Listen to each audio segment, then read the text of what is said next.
All right, sometimes I think people just want to argue with me. Do you just want to argue with me? I want some nasty. Are we having fun yet? All right, so there's a storm on the way in my area, so I'm going to address this really quickly. I don't have a lot of time before it hits. All right, so let's go ahead and talk about this. So Angel, my boy, look, I give attention to everybody on the channel. And Angel, I appreciate all the support. I really do, my boy. I really do. But man, oh man, rarely agree. Like there's a few people on this channel where I just rarely agree with. And this is one of them. So I did a video, and I can't remember what video this was that I did, but this is his response to it. Clan thinks Wemby is future, but we still not in the play-in. Anyone remember generational talents missed the playoffs? No, otherwise they wouldn't be generational talents. Okay. All right.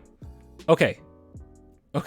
That is not true whatsoever. First and foremost, the play-in is a new thing, okay? And me saying that we'll miss the play-in, yeah, I think that we'll still be a bottom team even if we got Wemby. We're just way too young. But then you go on to say miss the playoffs. That's a completely different thing. So what you're saying is you think that we're a playoff team, or we'll be in the playoffs with Wemby. I don't think that in the first season. I just don't see it.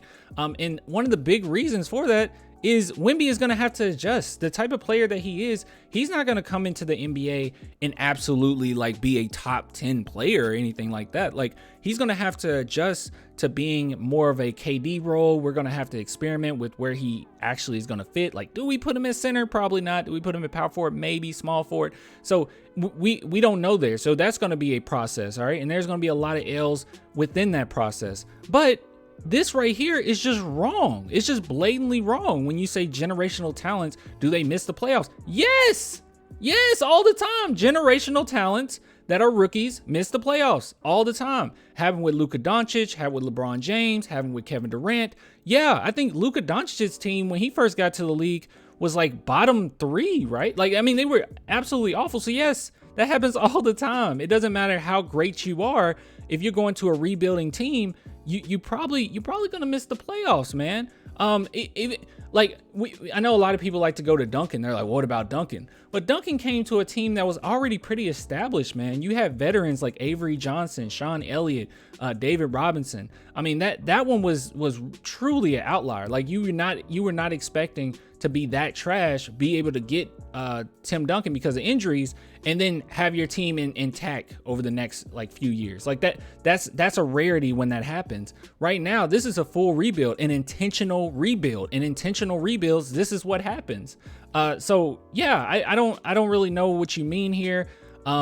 These are my thoughts though. I think that the Spurs still gonna be a bad team record wise, but we're going to be able to sit back and see how good they actually are. And even with the Kevin Durant thing, you guys remember that they got some top picks, like 3 seasons in a row, with the OKC Thunder did. So yeah, it's completely possible to get a generational talent and still lose. So anyways, I'll give it to you guys later. That's all I have to say about that. If you want to support, clanthemerchfan.com, link in the description, or become a Patreon YouTube member. Till next time, bye.